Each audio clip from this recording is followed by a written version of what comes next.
Nesse vídeo, nós vamos entender a bioquímica e a biofísica do sistema urinário. Começando pelo pH, nós vamos ver que o sistema urinário é composto pelos ureteres, bexiga urinária, uretra e os rins. Os rins produzem a urina e respondem pelas outras funções atribuídas ao sistema urinário. Os ureteres conduzem a urina dos rins para a bexiga urinária, que é um reservatório temporário para a urina. A uretra é uma estrutura que conduz a urina da bexiga urinária para fora do corpo. O sistema urinário também mantém o volume líquido adequado, regulando a quantidade de água excretada pela urina. Outros aspectos de suas funções incluem a regulação das concentrações de vários eletrólitos nos líquidos corporais e a manutenção do pH normal no sangue. O valor de referência do pH urinário deve ser, em jejum, superior a 5,4 e inferior a 6,5. Pode ocorrer distúrbio ácido-básico, como acidose e alcalose metabólica, onde o sistema tampão de bicarbonato irá realizar o equilíbrio do pH.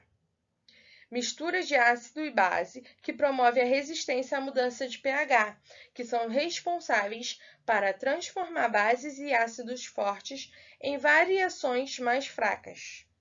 Os rins controlam pH, ajustando a quantidade de bicarbonato de sódio, que é excretada ou reabsorvida. As alterações na manipulação ácido-base renal ocorrem horas a dias após as alterações do estado ácido-base. Os rins, bem como os pulmões, são os principais reguladores do equilíbrio ácido-básico do organismo. A determinação do pH urinário é importante por ajudar a detectar possíveis distúrbios eletrolíticos sistêmicos de origem metabólica ou respiratória. Também pode indicar algum distúrbio resultante da incapacidade renal de produzir ou reabsorver ácido ou bases. No indivíduo saudável, o pH urinário pode variar de 4,5 a 8. A urina ácida pode ser produzida por uma dieta rica em proteína de carne, em algumas frutas e no diabetes mellitus mal controlada, que é a acidose. Urina alcalina pode ser consequência de uma dieta rica em certas frutas e vegetais, especialmente frutas cítricas. Podemos ver que a existência de sistemas tampões nos fluidos biológicos é vital. Além disso, nosso organismo está exposto a diversas variações de pH, seja na dieta ou no ambiente. Embora o metabolismo produza continuamente ácidos, o pH do fluido extracelular é normalmente mantido dentro de limites estreitos, entre 7,35 e 7,45. Os ácidos produzidos pelo organismo são imediatamente tamponados por tampões intra- e extracelulares. O pH da urina varia em função da dieta do indivíduo, apresentando comumente valores entre 5,5 e 7. Em virtude da capacidade dos rins em eliminar os ácidos fixos, em alguns casos o pH urinário pode chegar a 4,5 e em situações patológicas, em excesso de base, pode alcançar 8,5. Dessa forma, além do pH plasmático, medido através de um procedimento denominado gasometria arterial venosa, os rins são reguladores primários do equilíbrio entre ácido e bases, forte com fraco. O sistema renal faz parte do sistema tampão. Ele excreta, secreta e reabsorve. O tampão de bicarbonato é o principal sistema tampão do fluido extracelular e baseia-se no equilíbrio entre a quantidade de dióxido de carbono dissolvido no plasma e o íon bicarbonato proveniente da dissociação do ácido carbônico. O gás carbônico dissolvido reage com água, formando o ácido carbônico em uma reação catalisada pelas enzimas anidrase carbônica, existente em baixas concentrações nos líquidos extracelulares, mas em concentrações significativas nos eritrócitos, células renais e células parietais do estômago. Este ácido carbônico é instável e pode dissociar-se instantaneamente em íon bicarbonato e próton. Podemos agora fazer a seguinte pergunta: como o tampão bicarbonato atua na manutenção do pH? Quando o pH plasmático tende a reduzir em função do aumento da concentração de prótons causado pela dissociação de ácidos fixos na circulação, o íon bicarbonato presente no plasma é capaz de aceitar os prótons liberados e formar ácido carbônico.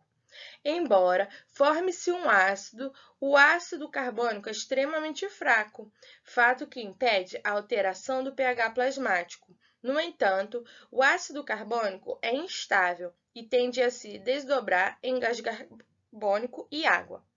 Assim sendo, o gás carbônico e a água, os quais podem viajar com segurança no plasma, pois não alteram o pH na mesma extensão que o próprio próton faria. Vemos agora a função da água no sistema urinário. Ela é essencial para o funcionamento dos rins e para que desempenhe suas funções como filtragem do sangue das impurezas.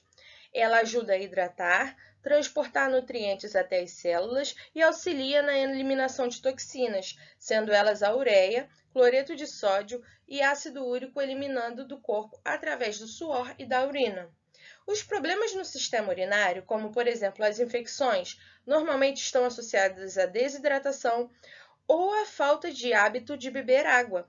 Quando os rins percebem pouco líquido no organismo, eles concentram a urina como reserva de água, podendo formar pedras, o que é chamado de cálculos renais. Por isso, deve-se ingerir de 2 a 3 litros de água diariamente para o bom funcionamento do sistema urinário. Veremos também que as proteínas são nutrientes ricos, com importante função na formação de células, renovação de músculos e tecidos. Porém, esse processo deixa um produto final, a ureia. O consumo em excesso de nutrientes pode acabar sobrecarregando os rins já doentes, aumentar sua taxa de filtração e acelerar o progresso de possíveis doenças renais. Então, caso o indivíduo não faça uma hidratação adequada, o excesso da excreção de ureia abre portas para a formação de cristais de ácido úrico, cálculos renais e até mesmo crise de gota, que são ataque de artrite inflamatória em uma articulação inchada, vermelha e sensível à dor. Vamos ver que os carboidratos são a principal fonte de energia do ser vivo. Eles podem ser classificados quanto ao tamanho da molécula e ao número de subunidade, como monossacarídeos, disacarídeos ou oligosacarídeos e os polissacarídeos. A glicose é um carboidrato simples e também o monossacarídeo mais comum. A glicose é fundamental para a realização do processo de respiração celular, em que a energia será produzida para a célula. Essa energia é liberada e utilizada, por exemplo, pelo sistema nervoso, sendo o cérebro o principal consumidor. A energia dos neurônios é proveniente quase que exclusivamente da glicose. Os principais polissacarídeos são formados pela polimerização da glicose. Vamos deixar uma observação bem importante, que os carboidratos são dos 3 grupos de macronutrientes, juntamente com as proteínas e gorduras que precisam ser ingeridos na dieta, já que o organismo não produz. Agora, sobre os lipídios. O colesterol é um tipo de lipídio, ou seja, de gordura. É o principal componente das placas de colesterol responsáveis pela obstrução das nossas artérias, que são os tubos, condutores de sangue para o nosso organismo. Por não receberem o sangue suficiente para filtrar as impurezas, os rins podem parar de funcionar, uma vez que as artérias já se encontram obstruídas pelas placas de gordura. Além disso, o colesterol pode contribuir para a hipertensão arterial e diabetes, que são os principais fatores que desencadeiam a insuficiência renal. É importante ressaltar que a gordura estrutural irá proteger o órgão. Aqui nós podemos ver a função das enzimas no sistema urinário. Os rins ainda produzem a renina. enzima que estimula a secreção de um hormônio capaz de elevar a pressão arterial quando ela cai bruscamente. Mas se não funciona como deveriam, há uma sobra de renina, o que resulta na hipertensão, doença que deve ser investigada. Os rins desempenham um papel importante, como a eliminação da água formada ou introduzida em excesso no organismo, eliminação de elementos inorgânicos de acordo com as necessidades, eliminação de produtos finais não voláteis da atividade metabólica, retenção no corpo de substâncias requeridas para a manutenção da função normal, como os aminoácidos, hormônios, vitaminas, proteínas, glucose, entre outros. Eliminação de substâncias tóxicas estranhas, formação e excreção de substâncias, tais como os íons de hidrogênio e amônia. Para um entendimento básico do mecanismo funcional dos rins, é essencial uma apreciação dos exames de urina e, às vezes, do uso de testes de função renal. Os testes de função renal avaliam a capacidade funcional dos rins e, em geral, medem o fluxo sanguíneo para os rins, filtração glomerular e função tubular. Esses testes podem ser feitos no sangue, urina ou em ambos. Por fim, o metabolismo e o ATP. Os rins são responsáveis pela homeostase, equilíbrio do meio interno, filtrando o plasma e removendo as substâncias indesejáveis ingeridas pela pessoa ou produzidas pelo metabolismo corporal. A uretra é um órgão muscular que conduz a urina dos rins até a bexiga. Os rins são em números de 2 e cada um mede aproximadamente 25 centímetros.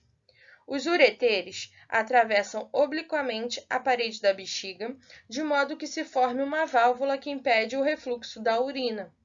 A bexiga é o órgão que recebe a urina formada pelos rins, armazena-a por algum tempo e conduz ao exterior, à medida que aumenta a quantidade de urina dentro da bexiga, o que faz com que se eleve a pressão endovesical e, por volta de 200 a 300 ml, desencadeie o reflexo da micção.